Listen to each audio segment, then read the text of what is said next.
Hello, I'm Michael, and this is Tarot by the Tree.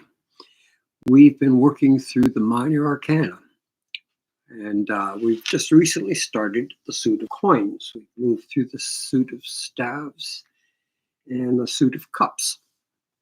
Before we start, yesterday, we'll use this as a recap. We were looking at the Ace of Coins. We don't like the name pentagrams because of the connotations of the pentagon and the occult nature of those symbols that don't have anything to do with the suit of coins. This is a practical and concrete suit. On the field in the foreground are lilies, perhaps on the hedge with the archway. Ahead of it, in the distance, they could be roses. They're often paired as purity and passion. I would take that symbolism in this card to mean if you stay on your side of the fence, there's a sort of purity, there's a sort of childishness, and you will remain there. The idea of moving through that gate is to follow your passion. Today, we have moved on to the Two of Coins. All of the coins will be following the same sentiment of wealth. We talked yesterday that wealth is not a petty thing. A degree of wealth is necessary so you are not a burden, so you're independent. And we'll touch on that a little bit. So we'll move into the Two of Cups, Two of Coins. We're talking about coins now, which are your wealth. Wealth has many negative and petty connotations. In the tarot cards, wealth is one of the four fundamental attributes that are encoded in the suits of cards. With wealth, we have our ability to be independent, self-supporting. With that independence, we now have the ability to help others if that need arises. Also, by being self-supporting, we end up with a degree of self-realization, where it's our inner needs, wants, and developed talents that are going to come to the surface. We'll describe the card a little bit. A youth, perhaps a man, but not necessarily so. And we'll get into that a little bit later. This could be female or male. He appears to be dancing on one of those solid platforms that we've seen before. He is central. He stands neither to the left nor to the right. He's not on the side of severity, and he's not on the side of mercy. That's on the card, yeah. The middle road is called the path of mildness, and that's where he's on. Although his aspect on the tree of life is on the side of mercy. This is not a cruel person, not a restrictive person at all. This is a person who is very optimistic and allows everything. He is clad in an elongated cap, a strange cap. He wears reddish orange clothing, a shirt, a tunic, and leggings. His shoes are green. In the background, huge waves and swells toss distant ships. He juggles two coins while appearing to be dancing. The lazy 8, traced by the coins while he juggles them, is a symbol of infinity. And it suggests that he'll do this forever. The place on the tree is Hakma, and that's represented by the High Priestess. This is the beginning of the tangible and the corporeal. This is where the ideas of Keter and the magician, which are swirling around but not yet made real in our world. This is where everything becomes real. Good, bad, whatever, no discrimination. Everything is real. It's also the beginning of the two pillars, the pillar of severity and mercy. And with that, life is split into its polarities of male and female, and that's the representation of the pomegranates on the back. The high priestess is both male and female. And you might compare that to Keter, and you could say, well, maybe he's neither. This character is both sexes, and with this character, we get the polarities. Which brings us back to the Two of Cups. I'm going to read a little bit. Each one of the cards from 1 to 10 does have a generalized meaning. And we've seen that a little bit. All the 1 cards participate in the 1 spot on the tree, which is Keter. All the 2 cards, which is what we're studying today, and that's 2 of Swords, 2 of Cups, 2 of Coins, everything, exists on that Sephira, which is the High Priestess, which is the release of all things into our world. Now, this is the handbook that we're working on making available. This will contain all the 10 lessons of the original Tarot by the Tree, as well as in-depth studies of the individual coins and the things that you're used to hearing on our broadcasts. Okay, in general, and we'll come back to this, and as I said, this will be available in a little while. Aces are ones are in the Sephira of Keter and suggest new beginnings and crown. 2s, which we're looking at today, suggest partnership and wisdom. 3s are in the Sephira of Bina and suggest mastery and understanding. 4s are in Chesed and suggest hard work and mercy. 5s are in Gevurah and suggest passion and severity.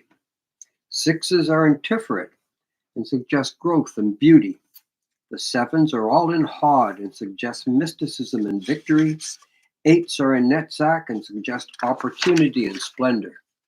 9s are in Yesod and suggest vision and foundation. 10s are in Malkuth and suggest the end of a cycle and kingdom. And we've looked at 10s and the idea of end of a cycle.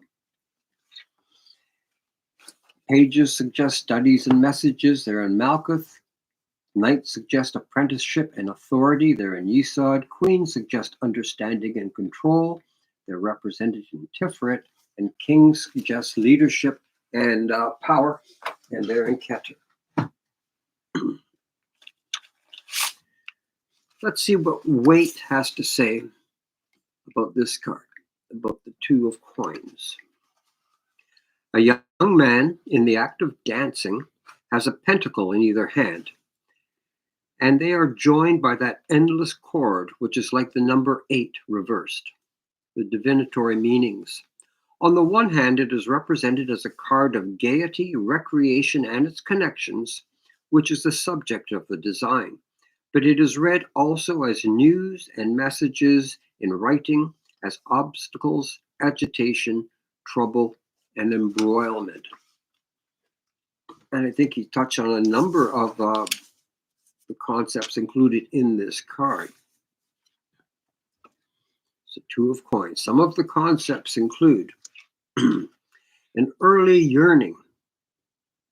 Now remember, we're talking about money here and the necessity of being or growing into a degree of independence and pursuing the means of doing that.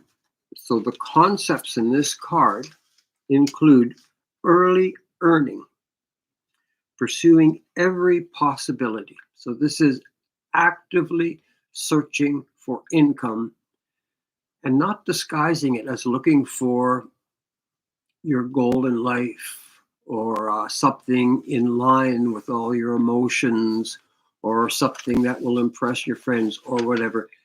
This is about making money. And although that has negative connotations in today's society, when the cards are made, making money was an expectation of adulthood. It's also the idea in this card, the person in this card may feel that the things they do best. And trusting to other people, they feel is inviting failure. Another thing they feel is, why share the profits and control of this enterprise with someone else when I'm the best person to do the work and I'm doing most of the work anyway? And perhaps this suggests a lack of trust in possible partners. We have talked a little bit about sort of a pet peeve of mine is the idea that being busy is a virtue. And of course, that's not true, because you can be busy doing bad things or wasteful things. Busy is just an action. It's where you apply that action that you get its value. There is a sense today, and maybe always, that some people believe that just frenetic energy and busyness is a virtue in itself, and they may be reluctant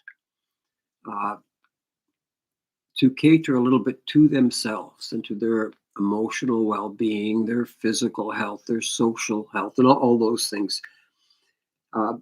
Busyness is not a virtue, and this card is a card of somebody who has slowly grown for all the right reasons for earning income. In a sense, this person is heroic, and they're doing everything themselves. What the card says is, this is not going to be a sustainable action. This person is going to require help. And as we've seen, the twos suggest partnership.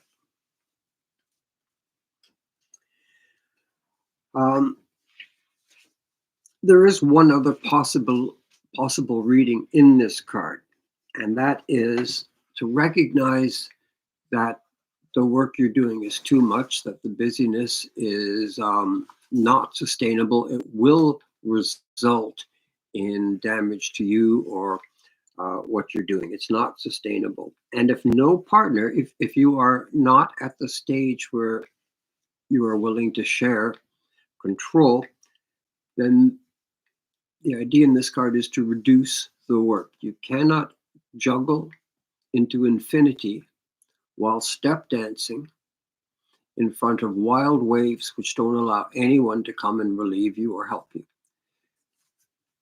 The choice in this card is share your workload or reduce your workload. You've proven you can do it all. It's just that you can't do it all forever. It's not going to be good for you or what you're working on. Why don't we turn to some of the questions now? The outfit he's wearing makes me think of a gesture. And in light of that, why is that person dancing? Is it out of joy? I don't know the full symbolism of the hat, and it does look a little bit like a jester's cap. He's not dancing for joy. In fact, there's very little joy in this person right now, except perhaps a certain feeling of pride and accomplishment.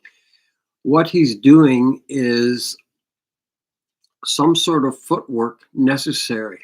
It's symbolic. He has to do one thing with his feet while he has to do the other thing with his hands to make money, and he has to do that forever while doing whatever kind of shuffle that he's doing. So maybe he's overloaded his life with activities and obligations. Yeah, but again, to get wealth, maybe at the very beginning, huge amount of work. You know, that idea of get your foot in the door type of thing. And this person has high aspirations to self-sufficiency, and they have proven that they can do it all. And now the time has come to work into maybe a more supervisory position, or maybe limit what you do so you can achieve excellence while doing less. Is he standing on a bridge? We've seen this solid platform before. It would be like a perfect concrete highway, or maybe the top of a bridge, uh, the wall of a castle. I don't really know. What it seems to suggest in every card we've seen it in is absolute solid footing. There is no danger in what they're doing. This is um, a well-constructed and safe place to be, and that's not the problem. There is no problem with his footing or it supporting his weight or anything like that. The point is he's on solid ground. He can do what he's doing. He's an expert at it. He's worked hard, and he is starting to make income. And he has some choices to make now because he's going to be in this game for the long run. Does the infinity sign of the lazy 8 mean that he's able to do this forever? I don't think so. I think nothing is forever. I think what the infinity sign means is that if he wants to continue what he's doing, he's going to have to do this juggling while dancing forever.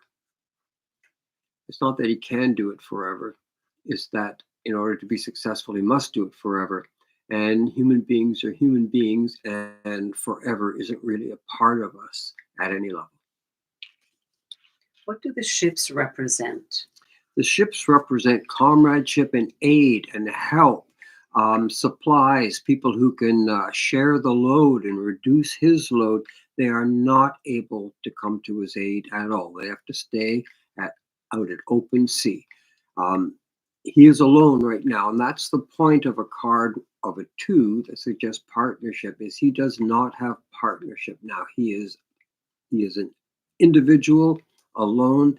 He's succeeding, but with a lot of effort that maybe he can only sustain in his youth. Now, the ships are on rolling seas.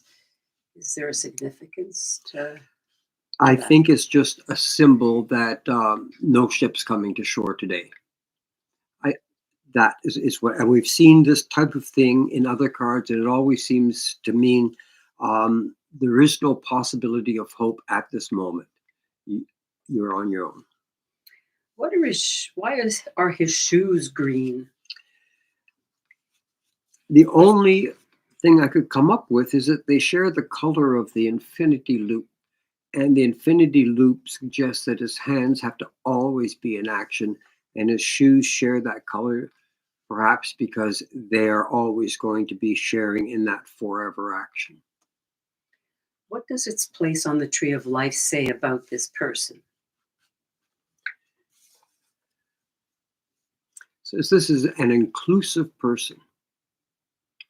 This person is on the side of mercy. They don't like saying no. They don't like restriction. They don't like not allowing. This is a card of revelation. This is a card of expansion. And this person does reflect some of the values and the actions of the high priestess, in that he is very open-minded, very inclusive, and at this point in his life, it's about just expression, not limitation. Is this person looking for a partner? Well, they should be. At the moment, they're not. They've been doing it themselves. They're starting to feel the strain, and the message of the card is partnership. And I think they've gone out of the way to make it clear that this is not a sustainable thing. You're doing everything you possibly can, and the sign is you have to do that forever. There's no retirement. There's no weekends off. So I think that this is a sign that something has to change. Does this card suggest someone who has made bad choices in life? I don't think so at all. Again, I think this person's a hero. They have devoted themselves. They know it's difficult to reach independence, and they know how, as you get older, it can be a very difficult time if you are a millstone around somebody else's neck, if you are a burden. The idea of this is not to be a burden. and to even be able to gift other people when they need it. This is a self-sufficiency in its infancy. And this person is a hero. They're doing everything they can, and they can do a lot. And they are establishing themselves in a field that will generate income for them. What should this person do in the future? They have two choices. They either have to delegate and share the workload, or trim the branches of the tree. Take a look at their workload, say what is essential, what has the biggest growth potential, what do I enjoy the most, and concentrate on some things and take a few things out of the picture. So I think that's the choice, share or reduce your workload. Final thoughts. I think this is a card about realization. This is a card about you start out with the hero mentality, and you will conquer and you will succeed. And this person has done this. And now there's the realization that further growth will be achieved through concentrating on the profitable things or getting someone to help you with the whole thing. I think it's about delegation, partnership, or downsizing and trimming. And as Joss is pointing out now, and it's absolutely true, you can see the idea of balance in this card, where as much as he may be juggling the cards, there is an aspect of him trying to balance the aspects of his coinage or his earning right now. Thank you for listening. That's the Two of Coins, and the next day we'll be moving on to the Three of the Coins in the Sephra of Bina. Bye for now.